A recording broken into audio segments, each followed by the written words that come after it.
চার জনের অধিক স্ত্রী গ্রহণ করা যাবে কিনা যদি পূর্বের এক বা একাধিক স্ত্রী মারা যায়? ভাই, একজন পুরুষ 4টি পর্যন্ত বিয়ে করতে পারবে বা 4 জন স্ত্রী রাখতে পারবে।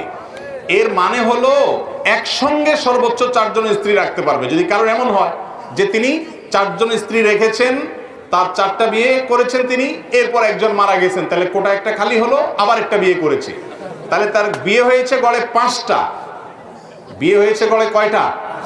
কিন্তু এট এ টাইম তার কাছে স্ত্রী আছে কয়জন? 4 জন। এটা জায়েজ আছে। আবার এমনও হতে পারে আবার বেচারার কোন স্ত্রী মারা গেছেন, তাহলে আরেকটা তিনি আবার কোটা পূরণ করতে চাইলে আরেকটা বিয়ে করতে, তো যদি করে তাহলে কয়টা হবে বিয়ে তার? এখন হিসাবে 6টা সর্বসা করলে, কিন্তু এট এ টাইম 4টার বেশি না। আল্লাহ তাআলা যে 4টা সর্বোচ্চ বিয়ে করার অনুমতি দিয়েছেন, সেটার মানে হলো এই সর্বোচ্চ 4টা একসঙ্গে থাকতে পারবে। আপনার ঘটনাচক্রে অনেকগুলো হতে পারে, তাতে কোনো অসুবিধা নাই, কিন্তু এট এ টাইম 4টার বেশি হতে পারবে না। এই প্রশ্ন যখন আসছে আপনারাও হেসে দিয়েছেন, এই জন্য একটু বলি, একাধিক বিবাহের অনুমতি দিয়েছেন কে? আল্লাহ রাব্বুল আলামিন। আমাদের আজকের সমাজে শয়তান এবং শয়তানের দোসররা একাধিক বিয়েকে একটা দোষণীয় বিষয় হিসাবে পরিণত করে ফেলেছে। এই সমাজে কোনো মানুষ লাম্পট্য করলে সেটাতে দোষ নেই, চরিত্রহীন হলে তার দোষ নেই, হাজারো অন্যায় করলে, নারী ঘটিত অপরাধ করলে, কারোর সাথে মিউচুয়াল যদি আন্ডারস্ট্যান্ডিং হয়ে অবৈধভাবে দুইজন সম্মত হয়ে যদি অন্যায় করে, তাতে আমাদের সমাজ সেটাকে দোষের মনে করে। বিয়ে করলে শুধু দোষে মনে করে। মানে তুমি বদমাইশ হও, খারাপ হও, লম্পট হও, অসুবিধা নেই, তুমি হারাম পথে যাও, জেনা করো, বাধা নেই, কিন্তু বিয়ে করলে বাধা।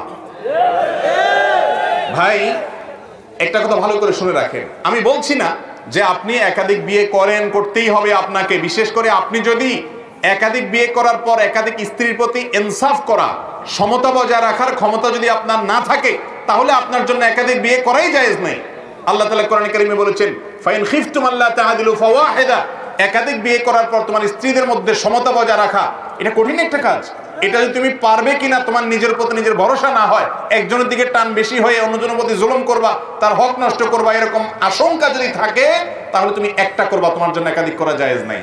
কিন্তু একাধিক করার অপশন যে আল্লাহ তাআলা রেখেছেন, তিনি সৃষ্টিকর্তা, তিনি জানেন যে তার সৃষ্টির কোথায় কি আছে না আছে, নাট বল্টু কল কবজা, আপনি আমি যতটুকু জানি, সৃষ্টিকর্তা তার চাইতে, তিনি যা বলেছেন ওইটাই যথার্থ।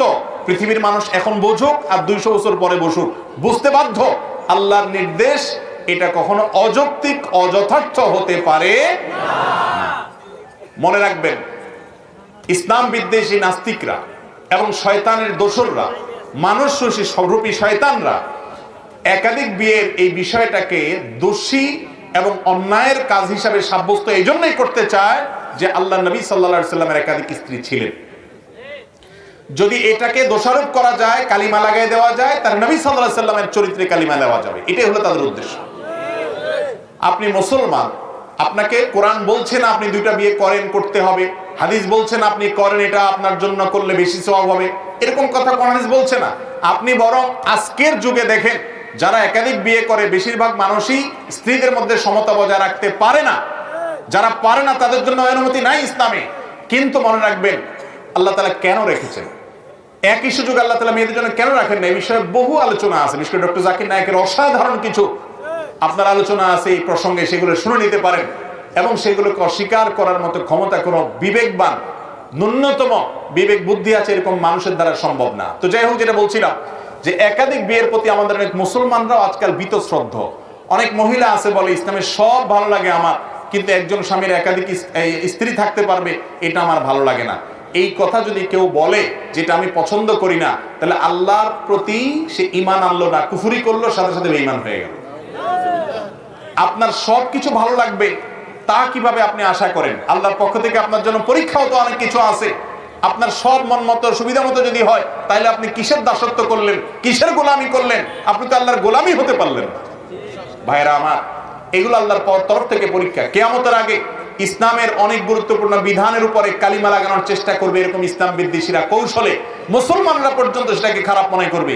আমাদের সমাজে 50 বছর আগেও একাধিক বিয়েকে মানুষ এরকম মনে করতো না, অথচ এখন সেটাকে কি মনে করা হয়? খারাপ মনে করা হয়। আল্লাহ তাআলা আমাদের এই সমস্ত ভুল ধারণাগুলা ভেঙে কোরআনের প্রতি, আল্লাহর প্রতি ঈমান আনার তৌফিক দান করুন।